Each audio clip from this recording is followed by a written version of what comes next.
And that's And what I thought, and I said, I got no strawberries Saturday. Well, they're not, that's a natural, that's a natural sugar sweets. Yeah. Okay. I mean, if you got the little one, so that's not. I love strawberries, but they're about done, I guess. I got a watermelon.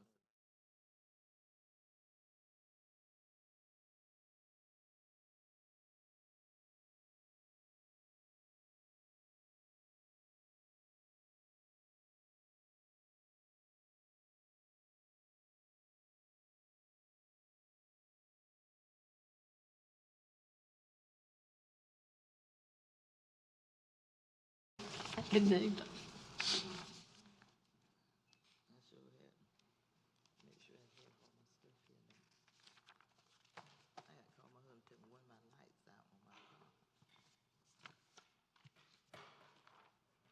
We really got people moving to Zebulon.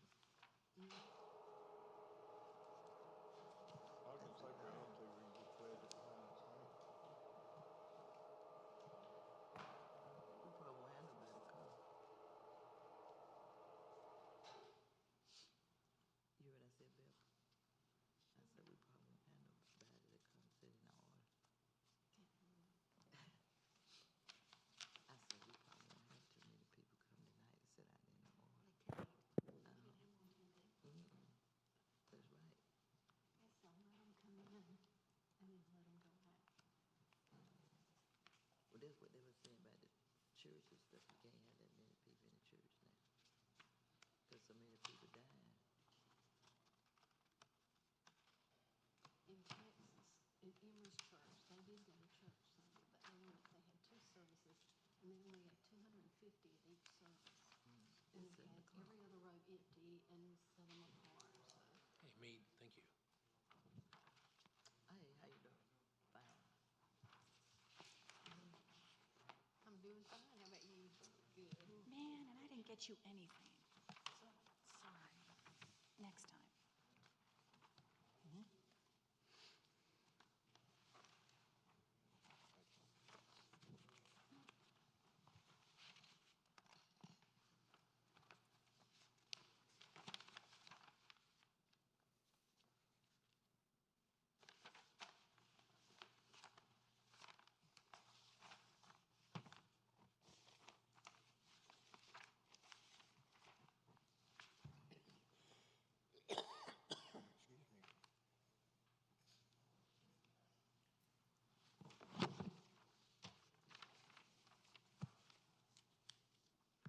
Okay, I think we're ready.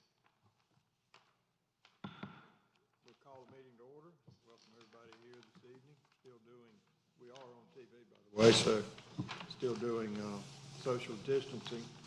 We'll start with the Pledge of Allegiance. I'll ask Larry if he'll lead us. All rise, please.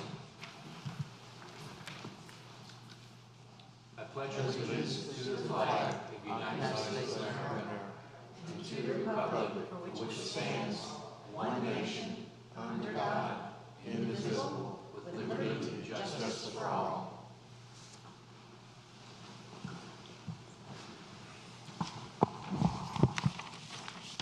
Okay, the first item this evening is a public hearing for annexation on Terran Lakes Phase 3, so we'll start with a staff report. Mead? All right. Should we approve the agenda? Yeah, we didn't. Thank you, Larry. The older I get, the more help I need. Okay, motion to approve the agenda. Is there one? A motion to approve the agenda. And second? Second. All in favor? Thank you. All right. Again, I need help. Mead? Sir, Mr. Mayor. We'll call the public hearing to order.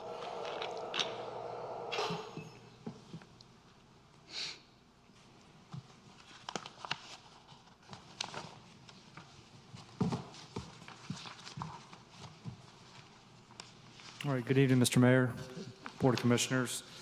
The case before you today is an annexation case. It's AN 2021. This is Terran Meadows, Phase 3. You have the request, Blake Gardner. He's with Bowler Engineering. Their representatives are here tonight. The property owner, D.R. Horton, their representatives are here tonight. The site address, there are multiple addresses. This would be on attachment 2 of your packet. All the addresses being annexed were part of the certificate of sufficiency. There are approximately 50 of them. Site acreage is about 17 acres. The current use of the property, it's a subdivision under construction. The existing zoning is R13 SUD. The request before you today is an annexation case. This annexation is currently out of sequence. As I previously stated, it's a subdivision that's currently under construction. Typically, we want the annexation request prior to the technical review committee approval. This is the vicinity map. You have North Rendell Avenue, and then it's just north of the intersection of Proctor and Riley Hill. It's adjacent to the Tarrant Creek and the Tarrant Meadows existing subdivisions. This is the map of the ETJ. The darker shade is the town limits. Then the lighter shade of gray is the town of Zebulon's ETJ. This is the land use map. Currently, the subject properties in the Zebulon Short Range Utility Service Area. This is the timeline of the development. As I stated, it is out of sequence. In August of 2017, the special use permit was heard. September of 2017, the special use permit was approved. December of 2018, the technical review committee approved the plans. October 2019, the final plat was recorded. That was recorded in the Wake County Register of Deeds, Book of Maps 2019, pages 1922 through 1924. And then in November of 2019, we started receiving building permits to construct the houses on the property. This is the subdivision layout. Currently 47 single-family homes. Also, there are some open space lots, and there is a recreation amenity area that includes a bathhouse and a pool and a parking lot. The next pictures are going to be the pictures from the site visit. It's the posted sign. These are the houses currently under construction within the development. That concludes my presentation. I'm available for any questions. Any questions? Okay, thank you. I believe we have some people that said that want to speak. Is that correct? Yeah. We have some people that want to speak. Yes. So I'll call for those that want to speak in favor to speak. Yeah. Mm-hmm. Yeah. You gonna call them up or? Yeah, they're right here. Oh, Right. I can do it. we're fumbling through this, or at least I am.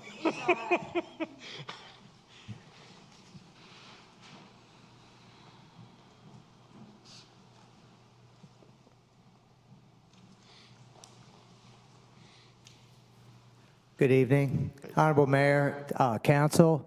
My name is Thomas Edward Tebow. I live 908 Flanders Street, Garner, North Carolina, 27529. I am with Bowler Engineering, and I am a professional land surveyor representing D.R. Horton Incorporated. Excuse me.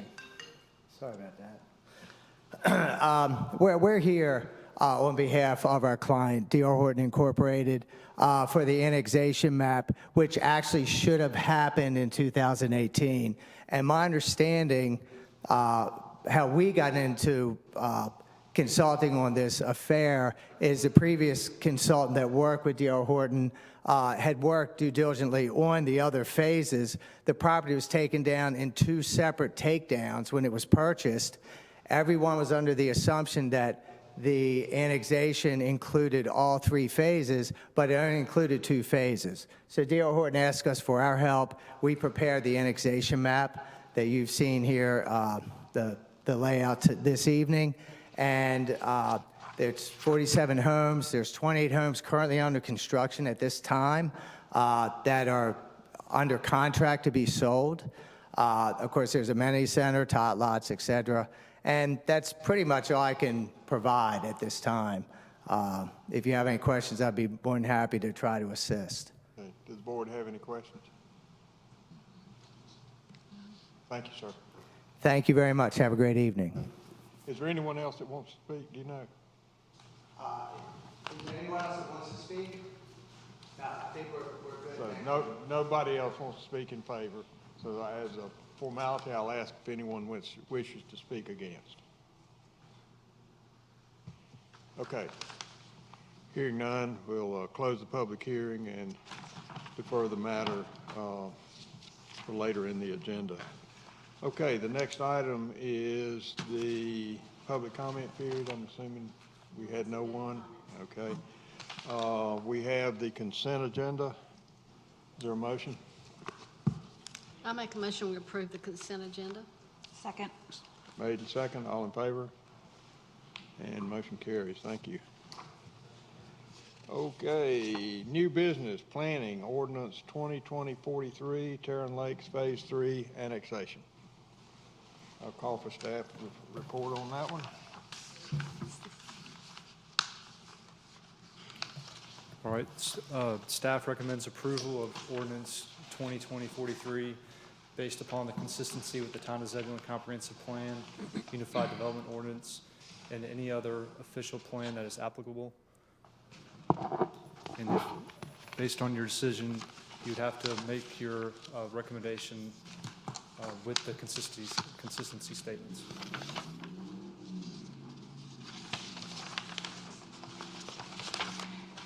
Mead, was this just an addendum to the one that was already in our packet? It was just a larger size. Okay, okay.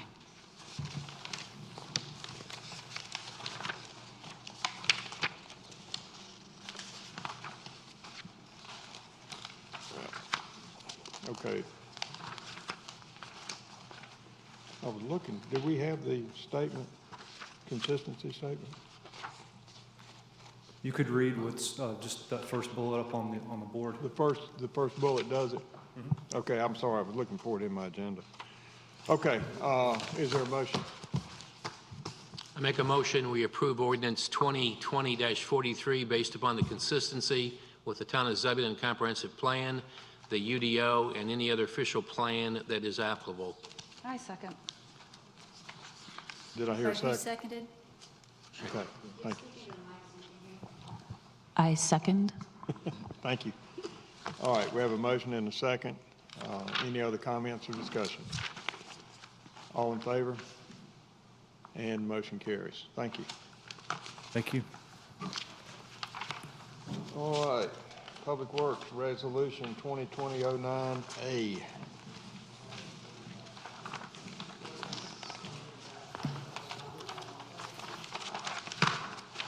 Hey, Chris. Good evening, Mayor. Floor is yours. All right, good evening, Mr. Mayor, members of the board. Tonight we come in front of you for your consideration for construction award for Beaver Dam Creek Greenway Phase 1. A little background information. The bids were advertised on February 16th in the News and Observer, town website, and NCDOT website.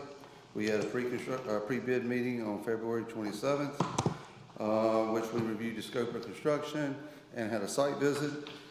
On March 12th, we received sealed bids from 4 bidders. Naren Contracting submitted the lowest responsible bid. The bid is properly licensed by, the bidder is properly licensed by NCDOT to perform the work and the scope of services we've asked for. The bids have been reviewed and vetted as complete, and the decision tonight before the board, the commissioners, is whether to award resolution 2020-09-A for the base bid and alternate bids, 2020-09-B for the base bid, or reject all bids and advertise, which is resolution 2020-09-C. I'll be glad to answer any questions y'all might have. You don't have a map to go up there, do you? No, sir. There was one in your packet. I know that. I wanted a little clarification on it because but basically I have a question. I know that we've kicked the tires on this a lot. Is this proposal to go all the way around the lake? The base bid and alternate is to go all the way around the lake, yes, sir. Okay. The base bid is just the northern loop. So the base bid and alternate is the full loop. Base bid is just the northern portion of the loop. Okay, but what we're being asked to approve is the total loop. Yes, sir. Staff is recommending that you approve the full loop. Yes, sir. Okay. So, That's what I, oh, I'm sorry. no, that's all right. That's just what I couldn't understand from the package. Right, and so that's going to be the base bid plus the alternate bid? Yes, ma'am. That gets the full loop. Yes, ma'am. That's Resolution A.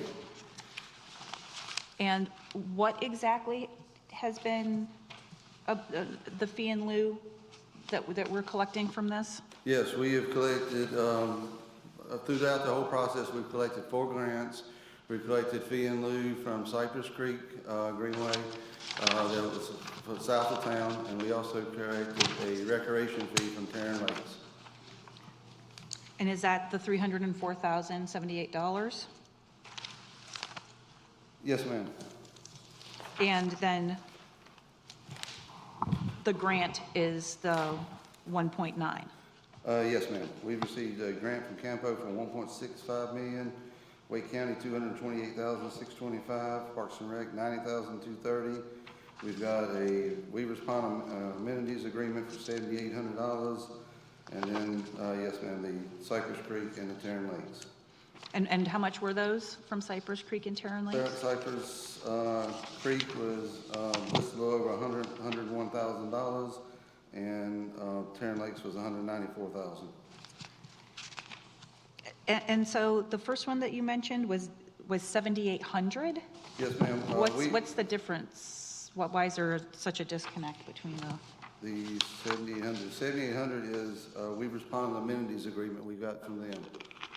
When we negotiated with Weaver's Pond for the easements and stuff, we negotiated them to provide some amenities, which are trash cans, recycling bins, et cetera, to there. Okay. Did that answer your question? If you look at page 1 of the appendix, it has the breakdown of the revenue stream. But what you're asking the town to pay is $600 and some thousand. We are asking if you award the base bid, not considering funds that have been spent, base bid, we're asking the town to pay $784,000. If the Board of Commissioners decide to do the alternate, we're asking them to pay $419,278. Wait a second. Look at the, Yeah, I don't have that number. That's in Where your- is that 700 and, it's in your appendix. There's the appendix, there's the 7 for the base. it's $784? Yes, ma'am, it's a balancing entry. That's all we needed to balance the amount for the Oh, construction. all right, I was, okay, great. I apologize if I missed, and I was thinking $7,800, when you said $784, okay. Okay, but I'm sorry, I want to be real clear. Yes, sir. What we're trying to approve here. We're trying to approve the total number on page 1 plus the numbers on page 2. Yes, sir, if you look at, you were asked tonight to approve, we're recommending you approve the base bid for Naren and the base bid, the alternate bid from Naren, which in your resolution A is a total of $1,644,002.06. Okay, Because you- the first page numbers though are $21,33,990. Yes, sir, that is the total project cost of construction. That gets you, But that doesn't include page 2, does it? it does not include page 2, that is correct. So That's the would base be bid. $2,700,000 and some thousand. That is correct. When you consider all the engineering, soft costs, contingencies, and refunds to NCDOT for their review fees. And so the total that we would be, we would be putting out is the $419,278, That is correct, plus the 784, ma'am. So you might as well call it 420. plus the $784. Basically, I see that as a balancing entry. Hopefully, we do not spend all the contingency, and some of the fees come under, but from a balancing, from an accounting standpoint, yes, ma'am, we do have to account for that 784. Yeah, on page 1 of the appendix, Yes, sir. is it common to have a contingency amount of 25% on a project? Typically, we do not do it on our projects, but it is required by our Campo agreement to Okay. carry that kind of contingency. So like I say, I don't think we'll spend that kind of money, but they require us to place and budget those type of funds. Okay.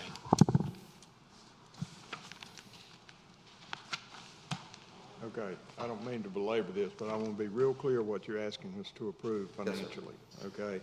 The 2133,990 plus 617,567, No, sir. okay? That's We're what, asking for you to fund $2,133,990 as you spent, and then the construction expenditure on that second page, which is $419,278. okay. So the 617, where, That is basically the revenue stream we have left of town dollars left to pay for the alternate. So this is a revenue that we're using to pay for the 419. So if we spend every penny that we have budgeted here, we would give back the balance of those funds, which is approximately $185,000 at the completion of the project.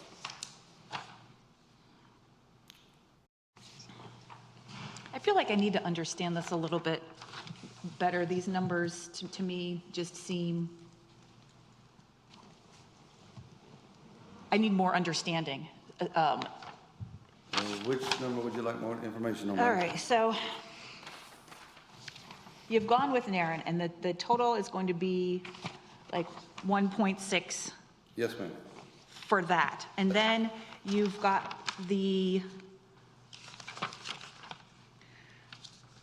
how much in funding total? It's 2 point something that is not town funds and grants and developer fees? Yes, we have enough to award the base bid, except for the $784 out of grants and fee in lieu. So if you award the base bid, you're basically committing $784 of town funds, additional funds. If you decide to award the base bid and the alternate, you'll be committing to awarding additional $419,278. So what I'm looking at, and I apologize. No problem. Is that we have 2 point something in grants and developer fees. And the amount of the project total is going to be 1.6? No, ma'am. We have a combined revenue for base bid of all grants, except for 784, for $2,133,000. That will pay for the base bid, okay? Okay, We- 2,100,000 and what? With $2,133,990.21. Okay, That's all the grant revenues and the fee and lieu, plus the 784 of town dollars. correct. All right. Our estimate to complete that project, that's the revenue stream. The estimate to complete that project is the same number, $2,133,990.21. That covers the construction costs from Naren, which we're asking you to award tonight. It includes the NCDOT's review fees. It includes construction administration and construction engineering inspection, geotechnical, and the 25% contingency.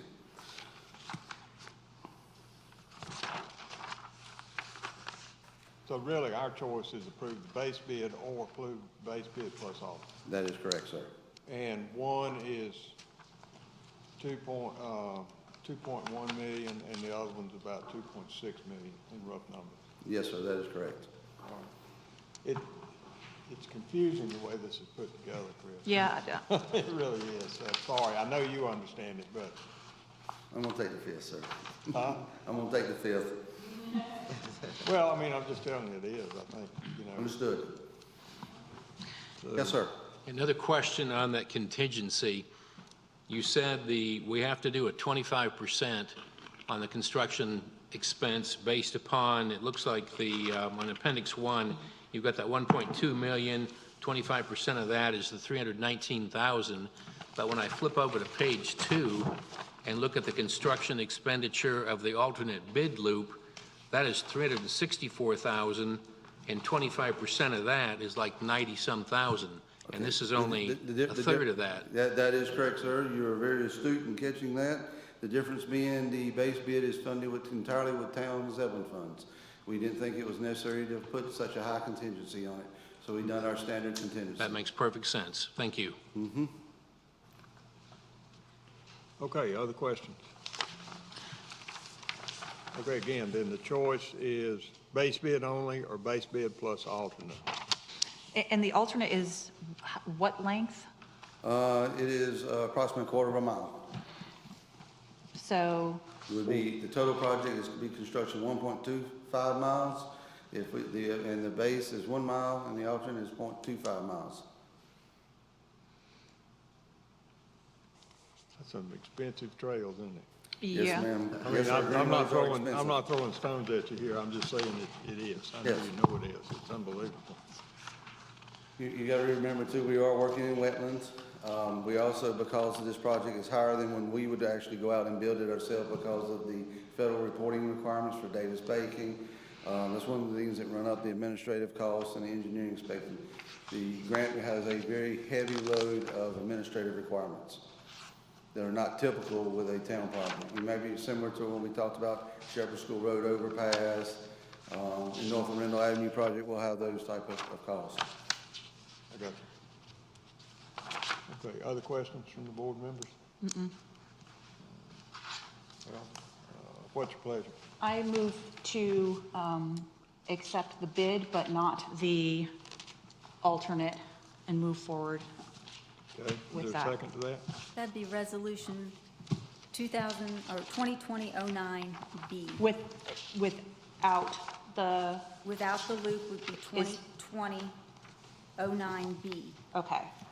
I move to adopt 2020-09B, the bid without the Leaving expenditure. the alternate out, okay. Yeah, the alternate route. Okay, saves $400 and some thousand. Okay, is there a second? Some discussion? If I get a second, we'll go to discussion. Okay, I'll second. All right, discussion. Discussion, Chris, in your professional opinion, how much would we save doing the alternate loop now versus waiting 6 months as we learn more about the next budget cycle? If we had to go back out to bid, I'd probably expect the prices go up by at least 20% due to just the mobilization and the contracting cost.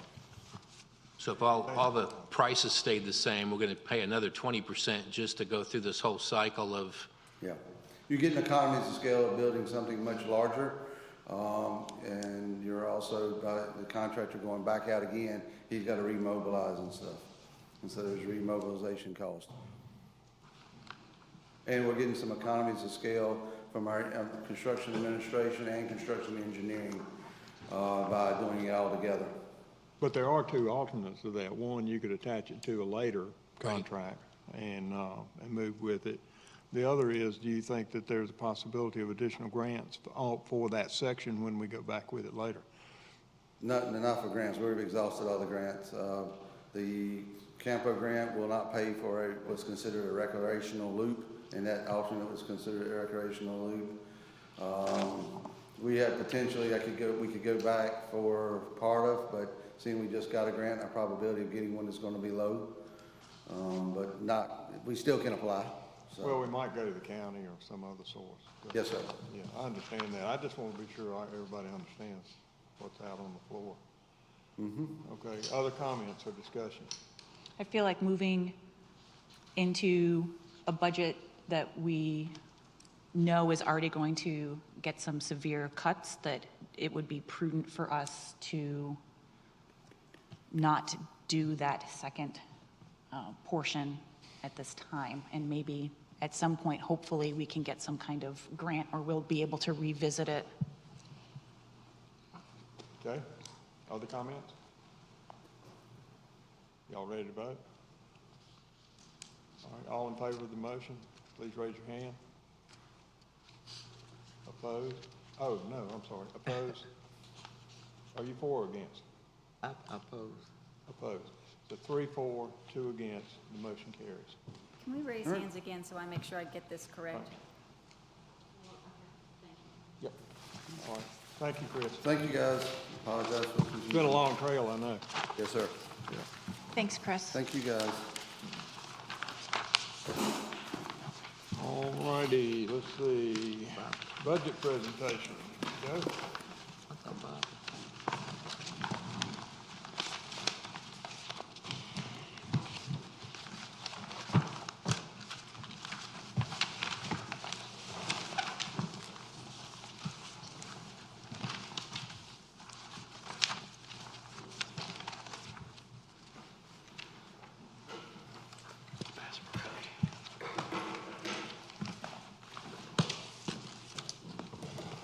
Thank you.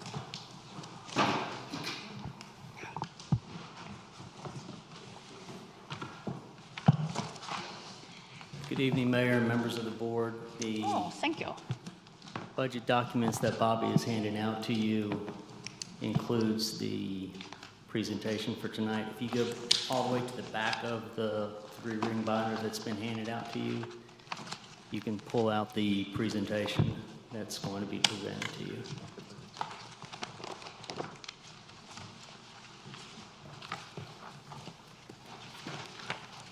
That's this part past the pink? Yep. Okay.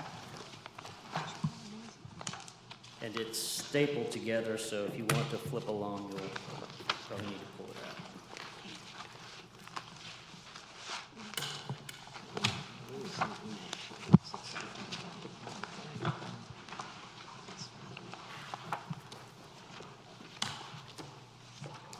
What, is it labeled by a tab?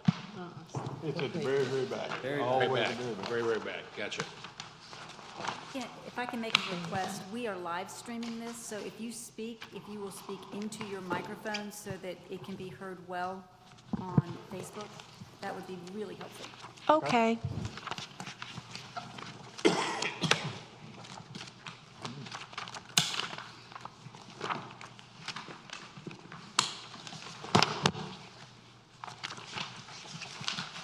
Okay, it looks like everyone has their handouts out.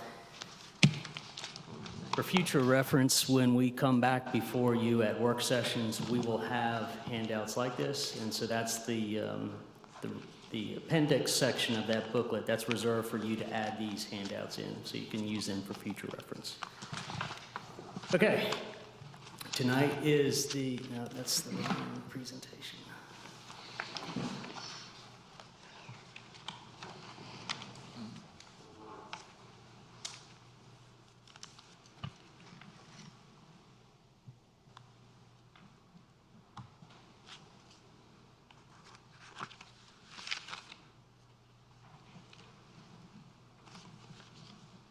Okay, apologize for that.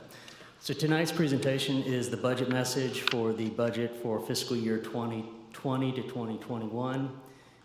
The outline of the presentation is to go over the statutory requirements and the budget schedule and process. This is a repeat of what we went over in your work session, so I'm not going to spend a lot of time on those first two bullet points. The majority of my time is going to be spent talking about the budget message. So once again, statutory requirements are laid out in what's called the Local Government Budget and Fiscal Control Act, that before April 30th, departments submit budget requests and revenue estimates. That happened in the town of Zebulon. From the operating budgets were submitted January 31st, and the capital budgets were submitted on March 1st. Not later than June 1st, the budget officer in council manager forms of government, which Zebulon is, the budget officer is your town manager. Budget officer submits budget and budget message to the board. Obviously, that's happening tonight, so that meets that deadline. And then not later than July 1st, the board is required to adopt a budget ordinance. Before adopting the budget ordinance, they need to hold a public hearing, which is scheduled for June 22nd. Budget message is being presented tonight. We'll go over the goals and features of the budgeted activities. We'll talk about the changes from the previous year in programs, appropriations. You've got two work sessions scheduled for the budget, one on June 10th, one on the 17th. We'll go over the details of programs at each of those work sessions. We'll also have a time for public input. Probably the way we're going to do the public input is much like we did tonight. We'll treat public input for those work sessions like public comment were treated tonight. So comments can come into the town clerk and they'll be read to the board.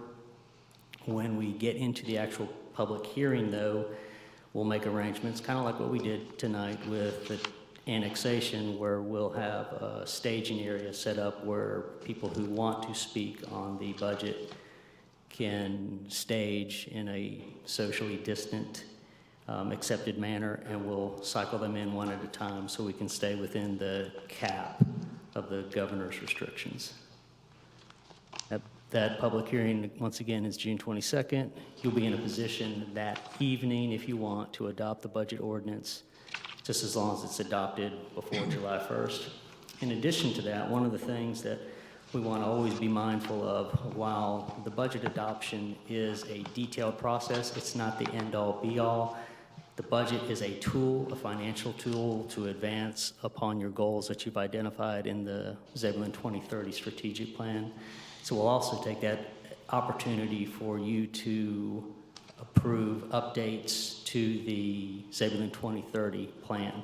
Not updates as far as changing your mission or your vision, but updates changing what your goals and your projects are. So the overarching message in the budget message and the budget that you will get, as well as the overarching reason for the Zebulon 2030 strategic plan, is a recognition that Zebulon is changing. The population is growing. Given the day, we're growing by 1 to 4 people every day. Population is diversifying, so 2/3 of those people are coming from places outside of this county, coming from different states and in some cases different countries.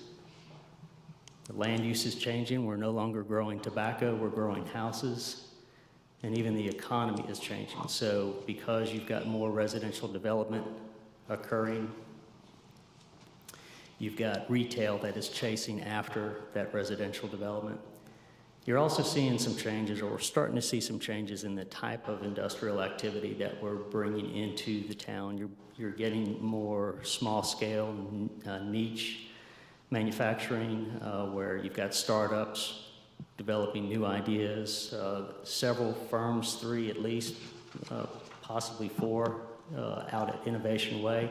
You've got a lot of startup industrial. So the days of big, massive, mass production manufacturing is starting to change, not only in the country, but in Zebulon as well. So that brings up the 2 questions. Will we have the capacity to meet this change? In other words, can we handle the growth? So an example, a Parks and Recreation example, will we have enough ball fields? The other part of the question is, will we have the capability to meet this change? In other words, can we handle the change? Once again, sticking with the Parks and Rec example, do we have the right kinds of fields? So if we just looked at it from a volume standpoint, we had so many baseball fields and we just continue to add more baseball fields, we might not be expressing that we've got the capability to meet the change. So those are the 2 driving questions that led to the Zebulon 2030 strategic plan, a year-long effort of citizen engagement that produced mission, what is the town's role in advancing upon the town's vision, and what are the focus areas and the projects and the programs associated with each of the focus areas for Vibrant Downtown, Grow Smart, and Small Town Life. You all played a part in this, so while the Zebulon 2030 strategic plan was adopted a couple of years ago, this is a plan that we don't just chisel in stone, nor is it a plan that we stick on the shelf. And so you, as the governing board, revisit this and just update it to make sure that the projects that are being considered are advancing upon the goals. So this is a couple of photos from your retreat. This particular photo is occurred during your Growing Smart discussion. So just as a reminder, but also just so the audience knows as well, that each of you came up with ideas about within each focus area that you would like to see. You put it up on the board, and then you all voted on that. And so you'll see evidence of this. So I want to take a look at that photo on the upper left corner. You'll see traffic indicators, stoplights, turning lanes.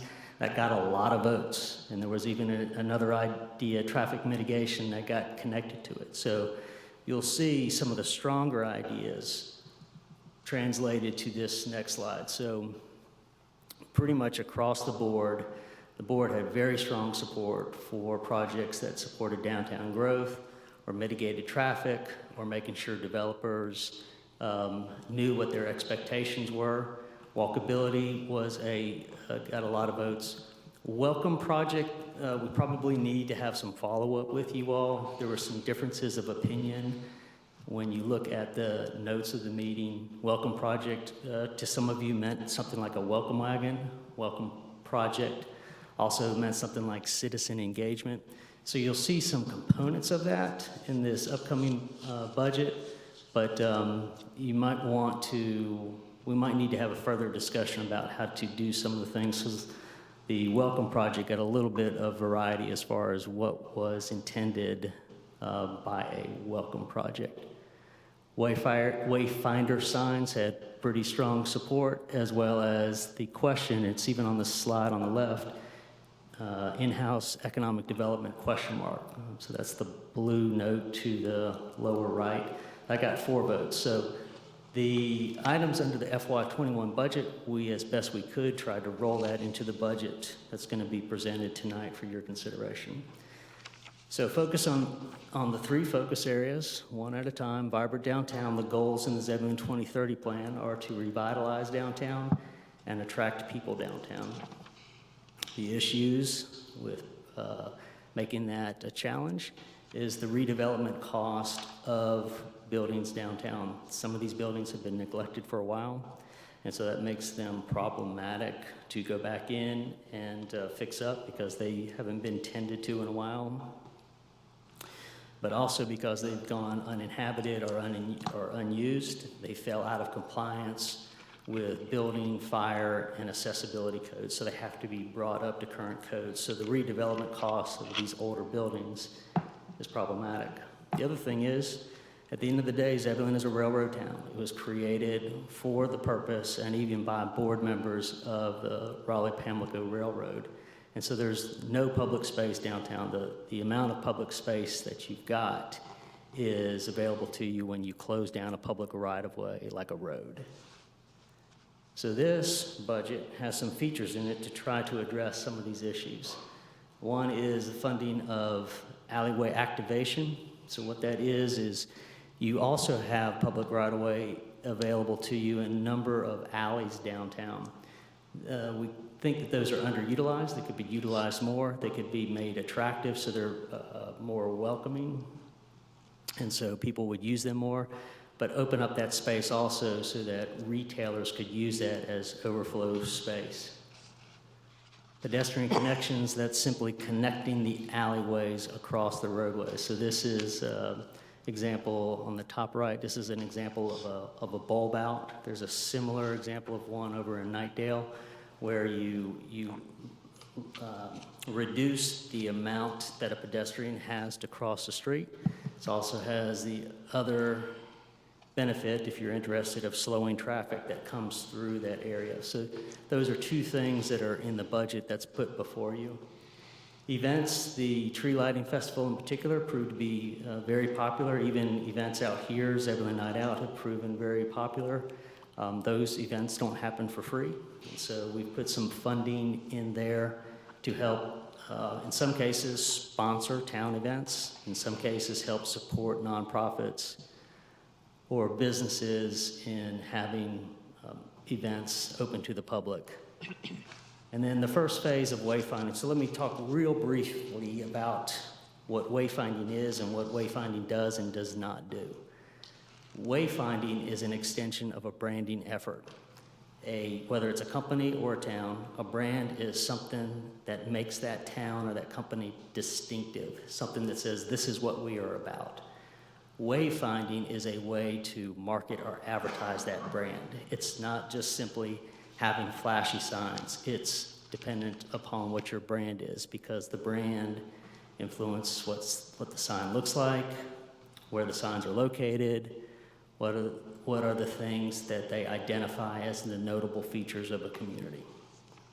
And so wayfinding from a town-wide standpoint can't happen before the branding is complete. The other thing that wayfinding will not do, Wayfinding will not generate traffic to a particular area of town.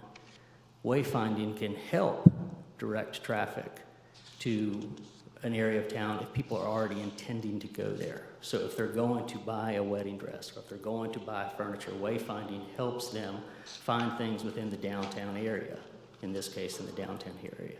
But wayfinding doesn't necessarily generate traffic.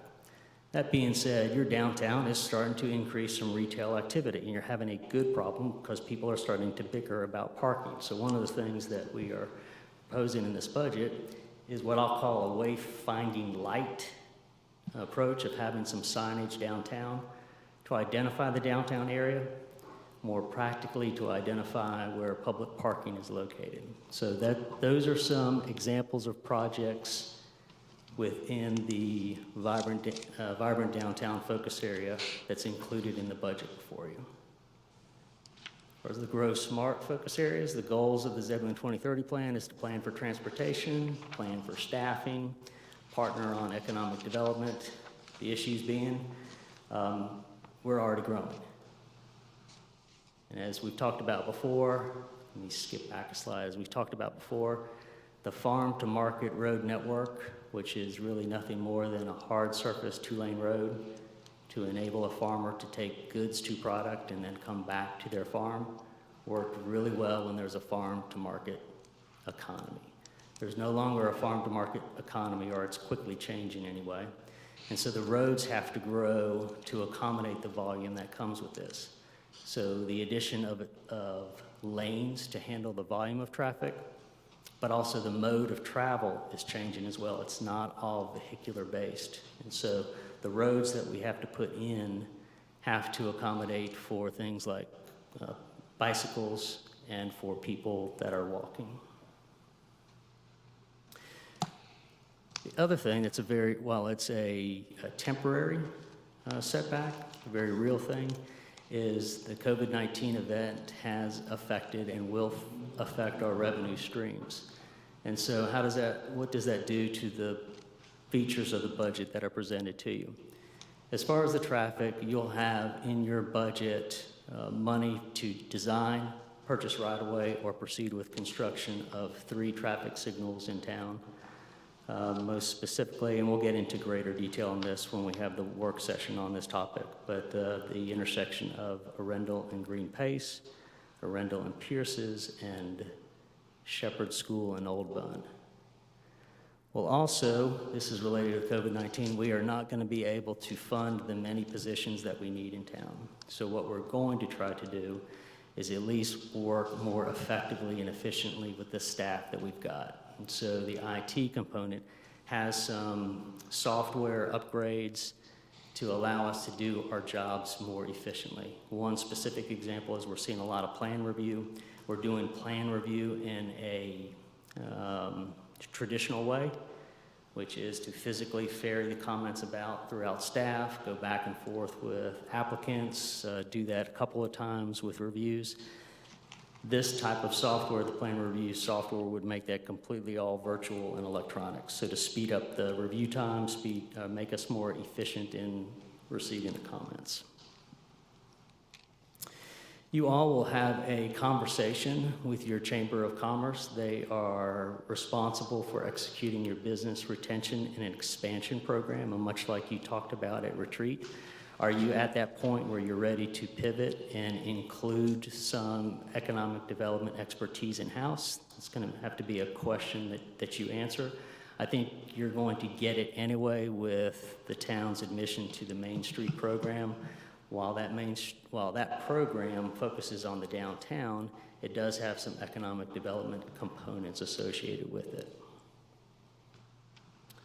And the last focus area is small town life. The goals within the Zebulon 2030 plan is to increase walkability, physically walking, and increase connectedness. Yes, walkability increases connectedness to different parts of town that may be isolated, but connectedness here is really meant how to connect people with each other, particularly people that are new to the area.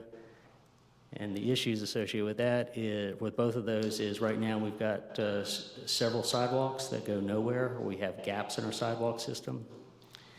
The other is we have a quickly growing population that isn't from here, and at least nationally, maybe even globally, we're tending to associate with each other virtually through things like Facebook and Nextdoor.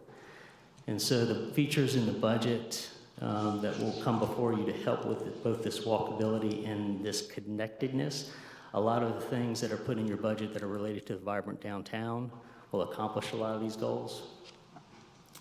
More specifically, the Farm Fresh Market, locating that downtown, is a way to seize upon people that are already downtown and try to make the vendors more profitable, but also the Farm Fresh Market in and of itself to attract people downtown, to create some foot traffic for the existing retailers as well.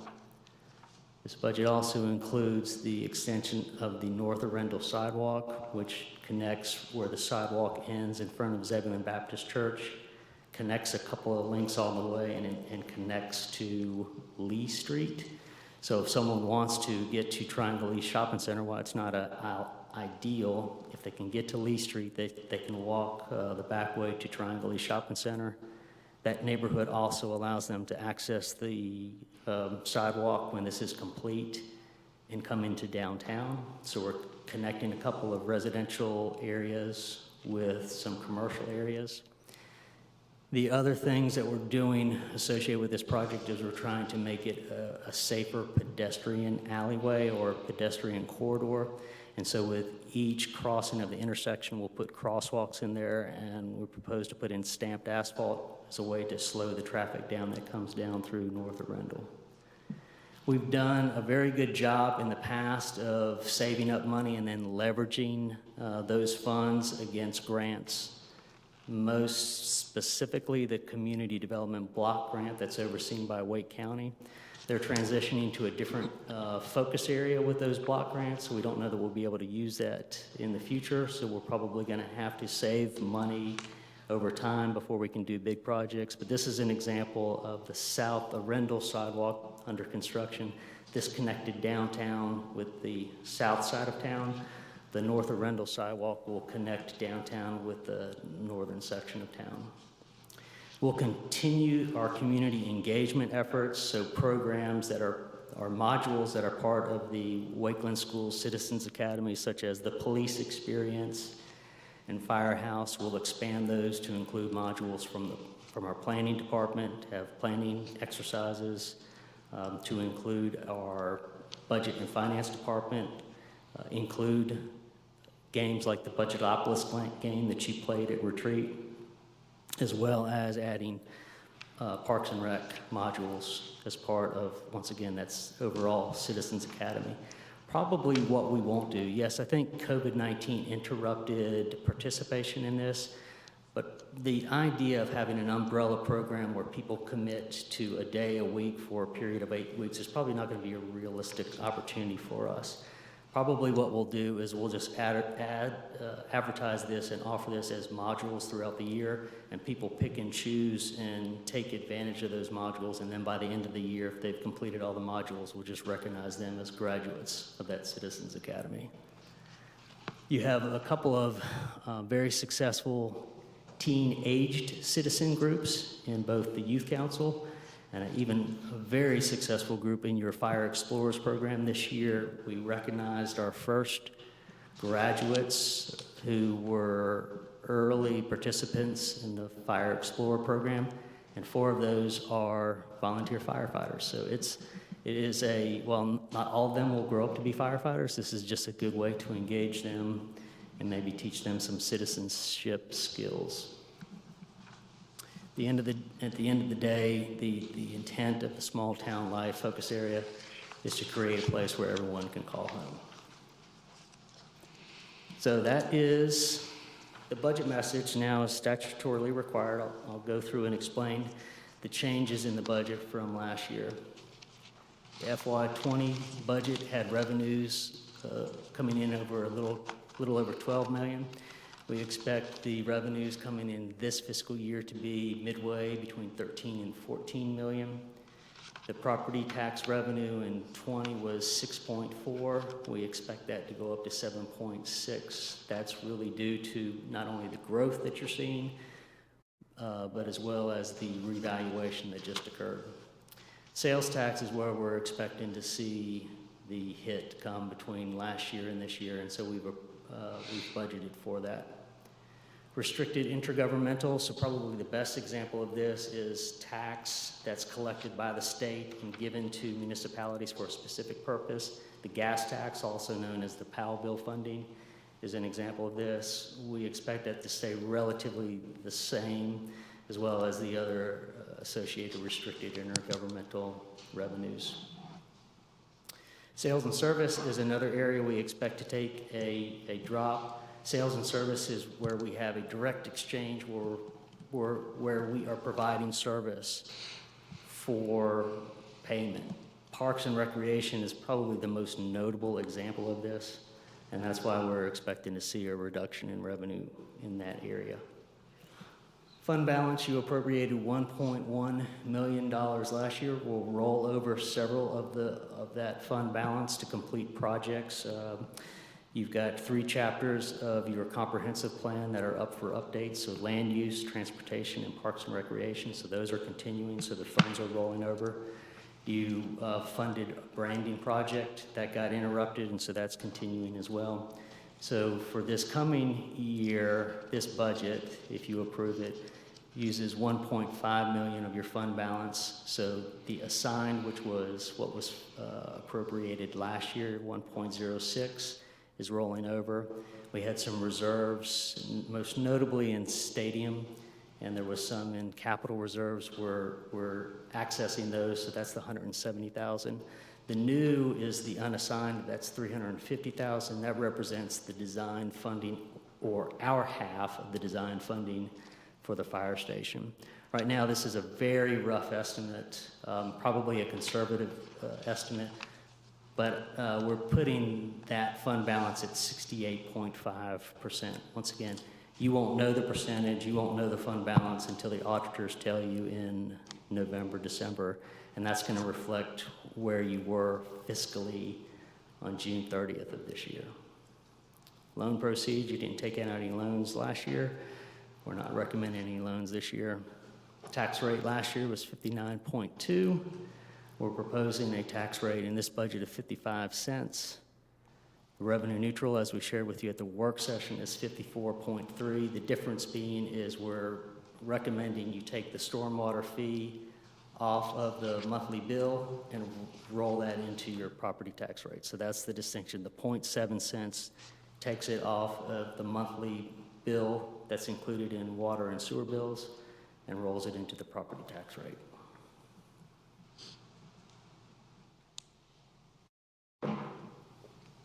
Excuse me. All right, let's talk a little bit more specifically about the revenue changes from 2021, and this is a repeat of what you saw at your work session, but it bears repeating. We're expecting a reduction in sales tax revenue. We're expecting a reduction in the property tax revenue collection rate. So we never, ever expect to collect 100% of the property taxes due to us, but we even put in a more conservative collection rate in this budget before you. We're expecting a reduction in personal property tax revenue. Most specifically, we're not expecting people are going to buy new cars this coming year, so the cars that they hold on to are going to depreciate. And so we'll get less personal property tax revenue from that. As I've mentioned, with our restriction in being able to offer certain parks and recreation programs, as well as renting space for parties or events, we'll see a reduction in parks and recreation fees. And while we still anticipate to get the money, we expect to see a delay in the amount of vehicle renewals, so a delay in the reporting in the collection of any motor tax fees or even personal property tax revenue from those delayed renewals. If things continue to hold and people delay paying their water and sewer bill, it means they're also delaying paying their sanitation and recycling fee. GFI, our vendor, continues to send us the bill. So we'll have a gap there in our financing. It's nothing to worry about, but there is something just to be aware of that if trends continue in how people are paying their water and sewer bill, it means they're also delaying submitting their revenue for sanitation and recycling fee. So your FY21 budget, the strategy behind that to get around those is the future positions that came forward, and you'll see in your booklet that were requested. None of those were funded. The only position that we funded, we had a part-time position in Parks and Recreation, and we elevated that to a full-time position. We did a line item by line item review. In fact, you'll see there's a change most notably in the Public Works Department where there was several divisions, and it was very hard to track how things were trending from line item to line item. So we've shrunk that department into 2 divisions. One is an operations division, one is a property and project management division. It's just a way to kind of mind the store a little bit better. I also think that, and you'll see this in your budget message, which is at the front of the document, I foresee a day where you're probably going to have to break out some engineering skill sets and have a different department. So this might be the precursor of that happening, but that's a discussion for another day. I just wanted to let you know that was part of the other rationale of dividing it into 2 divisions. The biggest thing we probably did is we've been very mindful to retire debt over the past 5 years. And as we retired debt, what we didn't do is then take those, the debt proceeds or what we were paying towards the debt, we didn't seize on that and then just go spend it like it was burning a hole in our pocket. We put it back towards capital. And when you put it back towards capital, those are one-time expenses, so it makes it available again. So because we hadn't done that over the past 5 years, we had some retired debt payments that were available for us to inject in the operating budget. Where we could, we utilized our capital budget to pay for some operating expenses. So if departments had one-time expenses, radios being an example, you'll see in our presentation that the fire department is going to get more involved in fire and arson investigations, and I'll leave that for the work session. But the equipment associated with that, that's a one-time expense, and so that was it. Those are 2 examples of us transitioning expenses over to our capital budget. You'll see, and I'll explain later, we are going to delay fleet purchases. There's a couple of reasons associated with that. One related to revenue, though, is that I just want to get a better sense of how things are going to play out over the next 6 months related to the COVID-19 revenue stream. And so I'd like to hold on to this money a little bit longer, but there's more to the story that I'll explain later in this presentation about why to delay the fleet purchases. Where we do invest is, this is not all just circle the wagons. We're looking to make investments where we can, so knowing that the economy will recover, it's just a matter of when and how quickly. And so if we can invest in efficiency, meaning can we utilize the staff that we've got more effectively and more efficiently, we're going to do that. And so I made a quick mention of the software, the plan review software. That's an example of that. Another way to invest efficiently, so we've got a open position that was formerly an accountant position. We're going to be looking for an accountant/budget analyst, someone who can look over trends of what we're doing as far as spending from an expenditure standpoint, but also someone who can look out 2-3 years and give us a sense of what our revenues are looking like, so we don't just roll into a budget cycle and go, oh, how much money do we've got? So those are some investments we're looking at. Another investment we're looking at is to invest in the downtown. If we can put things in place like the alleyway activation, the pedestrian connectivity, special events, when you're allowed to have special events, if we can do those things that prime those businesses downtown, downtown is the most efficient place to put these efforts because they produce the greatest amount of property and sales tax per square foot, and they're already within a service area, so you don't have to extend services. So those things that we can do to not only help stabilize but reinvigorate the downtown economy, those are some of the reasons behind the investments in the budget before you. We're looking to take advantage. We're getting indications that the construction sector might be offering very good pricing right now, and this is the time to take advantage of those construction bids when they come in, because they're only going to get higher in the future. And where that could translate into savings for you, a specific example is street paving. If a street degrades, once it starts to degrade, it degrades very quickly, and it becomes more expensive to repave it in the future. If we can spend more money on the front end by taking advantage of good bids, we can pave more streets, and it won't cost us more in the future. The biggest investment, though, this is the most important, and this is how I believe anyway, is to invest in the people that you've got. If you have good people and they're doing good work for you, and you invest and reward them for doing the good work, they will overcome, and I've seen it, I even saw it today. They're working on a fantastic PSA for y'all about the reopening of the town hall. They are going above and beyond, and they did it all COVID-19 event and doing things that they weren't trained to do, but trying to figure out a way to maintain effective service. So you'll see in this budget, we're offering some ways to invest in the people that we've got. Real quickly, the adopted budget, that was what the expenditures totaled. The debt load, by the way, from FY 19 to 20, we dropped the debt load payments by $313,000. That, in turn, we had directed to one-time capital expenses, so that was what was made available to us for operating expenses this year. So when I talked about not retiring debt and then spending the available money, that's one example of it. On the proposed budget, the expenditures increased to $13.5, and the big driver for that is, while there is some difference there in the capital, the big driver is on the operating side, and I'll provide details on that. So in the operating budget last year, it was a little over $9 million. We had 2 positions. We also substantially increased our contracting with the janitorial service, and that budget include a 3.5% merit pool increase, and I'll explain a little bit more about what our merit pool is and what it is not. Moving forward, the only position, once again, that we put into this budget was elevating a part-time position to a full-time position.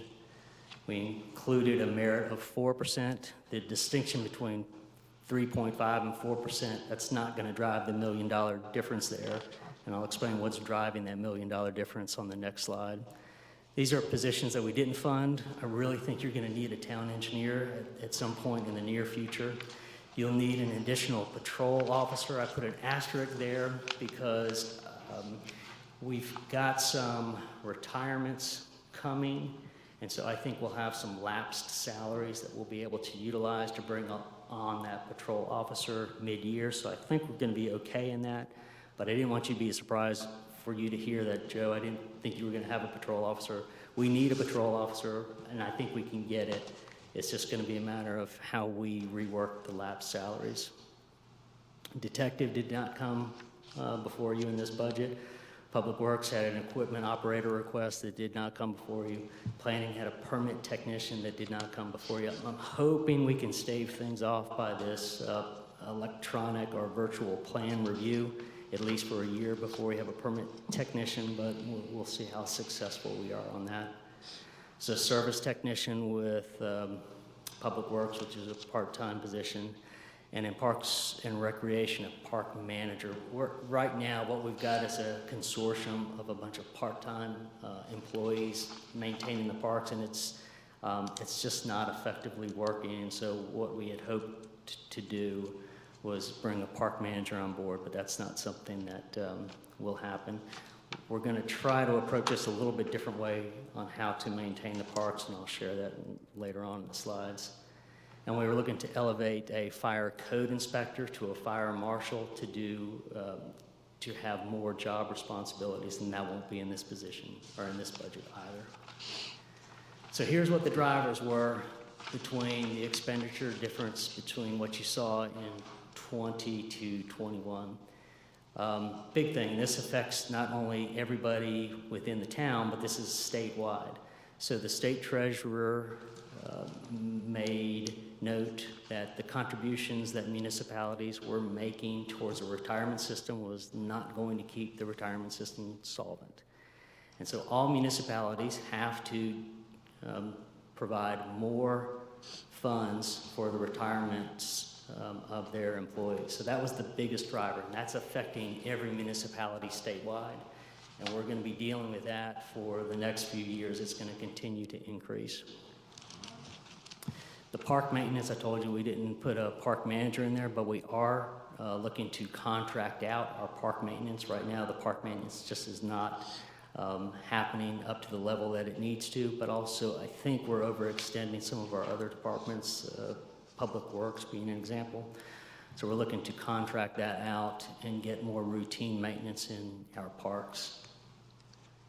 This is one example of investing in people. Right now, and this is typical of small organizations like Zebulon, we just don't have many career opportunities within the town of Zebulon, or any small organization. And so what you're hopeful for is after you've been here a couple of years, you're hopeful that the person that is your supervisor moves on.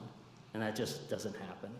And so what we've put, and you'll see funding in not only the police department in their salaries line item, but you'll see it as a specific line item in the administration department, a line item for career ladder. And what the intent there is this: if somebody is a line employee and they've been here a couple of years, the career ladder is a way to elevate them between their line position and their immediate supervisor, to give them some extra responsibility and give them a bump in pay. The idea being that if we can get them trained up, we prepared for succession planning so that their supervisor, if they do leave, we've already trained them. And if we can keep them here a couple more years, that's someone we've kept for possibly up to 5 years. And if we can keep them up to 5 years, they might be more committed to the organization, but also we'll just have a better trained staff. So that's one part of, can we retain and can we prepare for succession for our employees? This is another big one. This is a unique one, but this is going to be with us a while. So police employees, because they can retire earlier, the state allows for them to have a separation allowance between when they retire and when they can start drawing Social Security. You will have the possibility of having 3 retirements this year. And so this was a big hit for us. We have to come up with a separation allowance. And that's just a mandate from the state. So that's a big driver for the difference between last year's expenditures and this year's expenditures. You're growing, and growth costs. And so we're putting in new streetlights. And every time a street light gets put in, we have to pay for its installation. We have to pay for the electric bill as well. Special events, everyone loves them, but they cost. They're not a bad thing. We want to get to a position where we're not sponsoring all the events, that we're having nonprofits step forward, or we're even having private businesses step forward.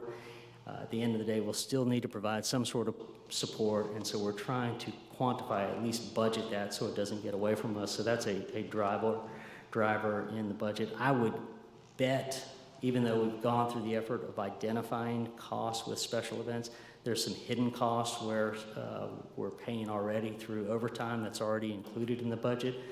But as best as we did to capture it, it wouldn't surprise me if that number is artificially low.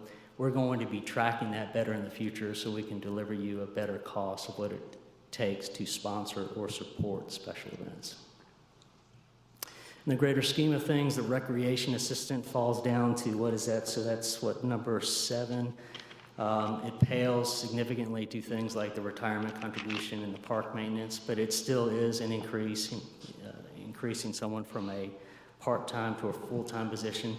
Our reason for doing that is right now, we don't think that the farm fresh market is getting enough support, but also as we do more events, to have a position associated to do those events is one of the initial justifications to take this employee from, or this position from a part-time position to a full-time position. One of the things, however, that we discovered with this particular employee who has the part-time position is we have discovered our need or our lack of provision of public information. We had to get out a lot of information related to the COVID-19 event just to keep people up to speed. This is a service that we want to continue to provide. We feel as though we'll need it through our Parks and Rec program, but we think we also need to up our game, so to speak, in getting the word out. And so that would be an additional duty associated with this position. So that was, we looked at it as an investment.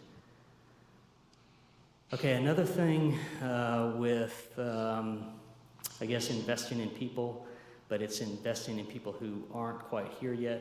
You'll see in the second work session when Chief Hayworth talks about this, it is becoming increasingly competitive for us to attract police officers. We're just in a competitive marketplace. And so what we've put forth in this budget, and you'll see it as a line item in the police department, is this notion of if we see promising applicants that are about to enter basic law enforcement training, we'll give them a Zebulon scholarship such that at the time they graduate, if we have a position or a pending position, we can commit them right there to commit to our organization for a length of time, as opposed to waiting for a vacancy to occur, looking for someone, waiting for someone to get through BLET, waiting for the 12 weeks of orientation before they can even hit the road. We just have too much of a lag time, and right now we're just getting very busy, so we've got to keep the supply of police officers, and we're also starting to see this in firefighters as well, but the police officers are where we are feeling it most acutely, and that's just a reflection of market competition. I'm hoping to get us on a more sustainable fleet management replacement cycle, but right now we're carrying a lot of aged vehicles, and so our vehicle maintenance costs have gone up from last year, so that's just a driver between last year's expenditures and what's included in the budget before you, and that's just a reflection of the aging fleet.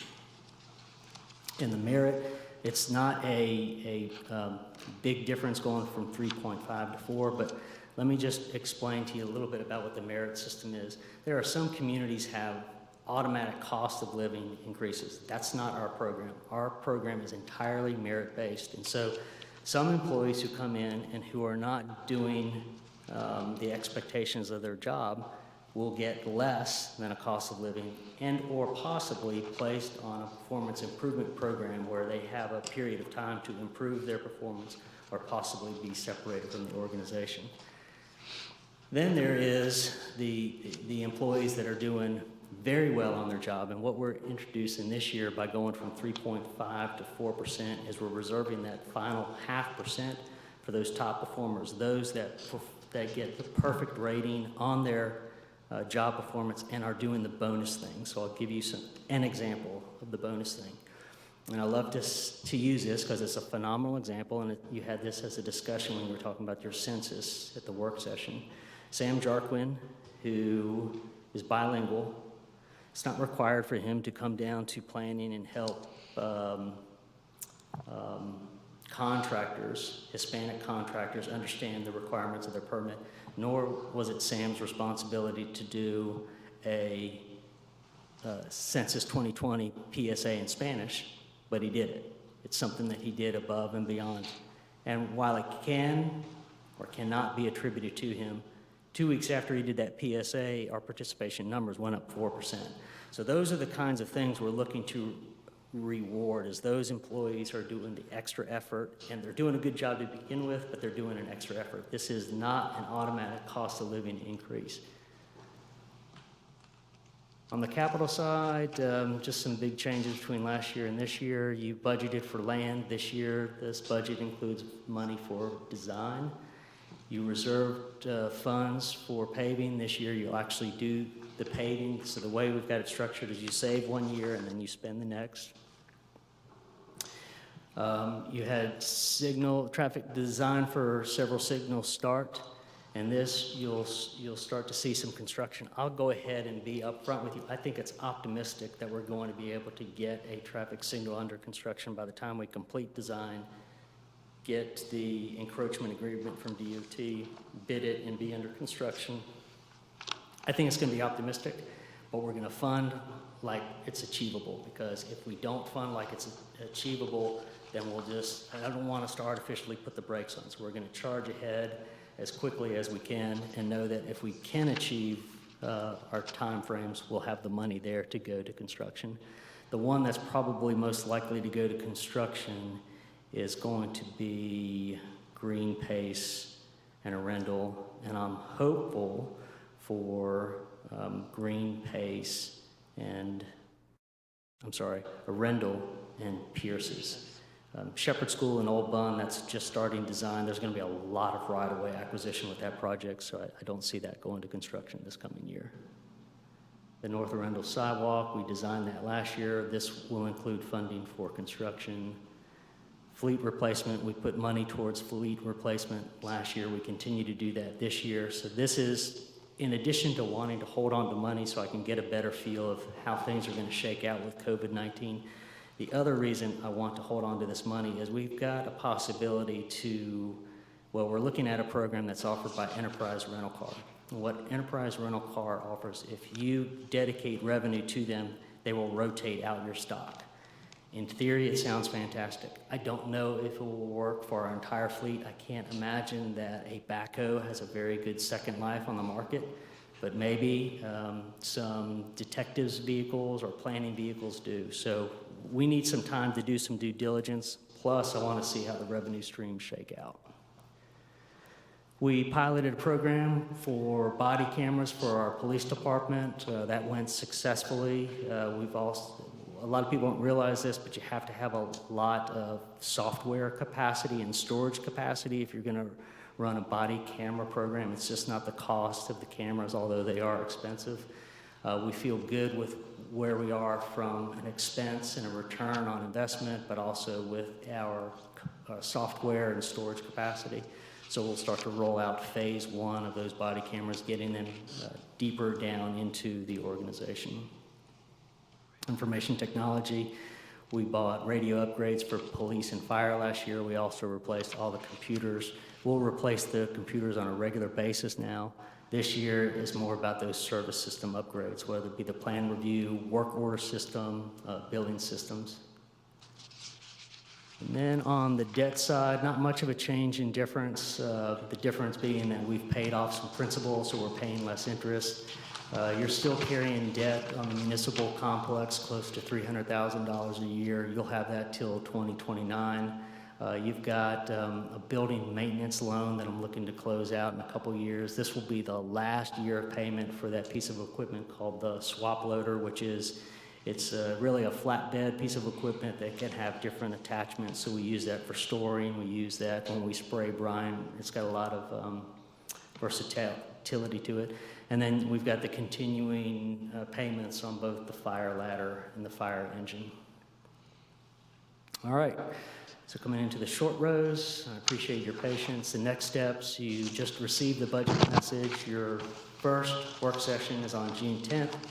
We'll have presentations for you on community and economic development, property management, and what we're calling Walk Zebulon. We used to call it the Greenways, Bicycles, and Pedestrian Committee, but because the recommendations that were given to you came from the citizen engagement survey called Walk Zebulon, we're just calling it Walk Zebulon now. You'll have your second work session on the 17th. We'll focus on fleet management. Quite honestly, that's just going to be a presentation for me to talk to you a little bit more in greater detail about the enterprise program.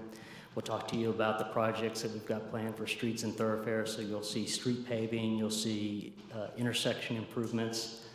We'll talk to you about the information technology, a lot of the software things that I've already mentioned. We're talking about some security or fob entry, or card access to this building rather than having to keep track of cards and allow greater access but controlled access at the same time. So that's some things that we'll talk to you about. The public safety component is going to talk to you about some of the things that we're seeing in recruitment and retention in the police department, as well as a transition that the fire department is interested and is recommending that we start to get more involved in fire/arson investigations. Then your public hearing is on the 22nd. You'll be in a position to adopt the budget ordinance should you decide on the 22nd, just as long as you do so not later than July 1st.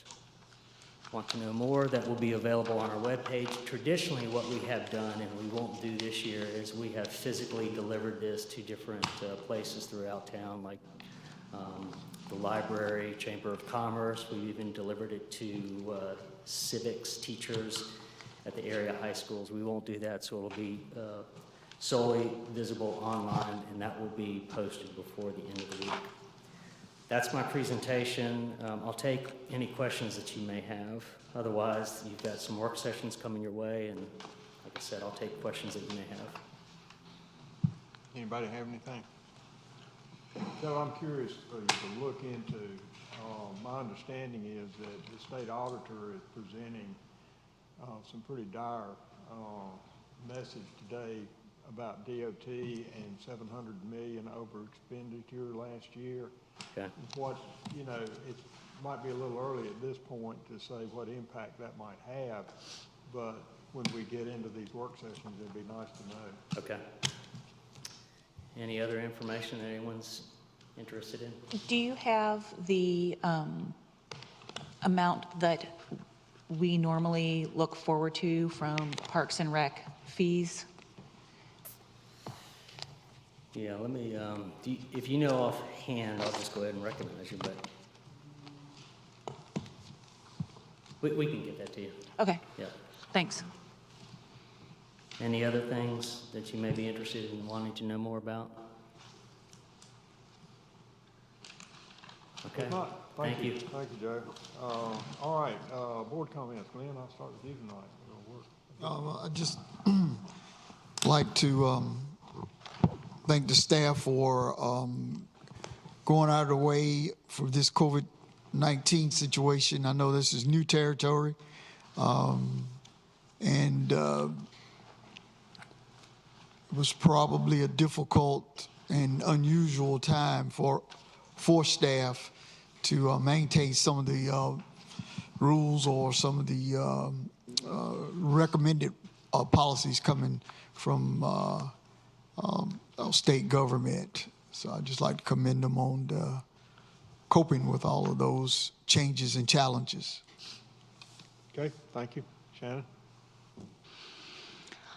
I'd just like to say that overall, from our town, I'm so impressed with how fantastic not just the town employees have been, but just the town in general. I feel like we've really come together as a friendly town in our small little community to help each other, to give each other hope, lift each other up.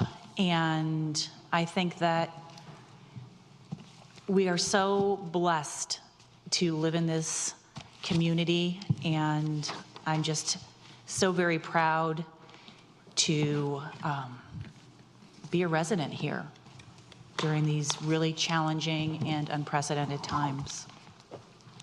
Thank you. Beverly? I don't have anything. Annie? I would just like to say that we are blessed that we can come together and talk about different things that we need to do in Zebulon. That's it. There? I'd like to echo Commissioner York's comments. I know the town's trying to run itself as well as taking on the COVID-19, so you guys have been working two jobs in uncharted territory, and I appreciate your hard work on this budget. I think this is going to be a very challenging year with a lot of unknowns. I can see budget discussions almost every month as things ebb and flow. Fingers crossed. I'll just add that talking to other mayors, and what we've been doing is meeting like by telephone like every 3 days, and having conversations and working with the county and so forth with the restrictions. But my point here is that I hear some horror stories from some of these other towns of how their people don't want to cooperate, they're giving them a hard time, and I just haven't had that here. You know, there may have been a little bit of it, but maybe staff got it instead of me, but, you know, you hear people, I've had people ask questions, but nobody's really been on the warpath, and I just think that's indicative of our community, so that's my comment. So, having said that, manager's report. Okay, not much. I do need to recognize Bobby to do some budget transfers, but I just wanted to keep you all up to speed. The governor made the announcement that the state will transition into phase 2, and so town hall will follow suit. If you look real closely, we're doing a lot of preparation work behind the scenes, making sure that we can keep staff safe. We've got social distance protocols in place. We're also staff is working on what I think is a good, lighthearted, but informative PSA to talk about the reopening of Town Hall. So we're just busily getting prepared for that reopening. Our expectation is that we can offer to you to have the Town Hall opened the Tuesday after Memorial Day. So we'll be in a position where we can open up next week. Well, you know, he did do a modified phase 2 opening, so the 10 gathering is still the number. Yep. Anyway, I didn't know if you watched it or not. I did, and so to that, we will still keep meetings like this with that in mind. You'll continue. We'll do the public hearing where we structure people in as far as public input or public comment. We'll just take that by email. And with that, I'll recognize Bobby Fitz.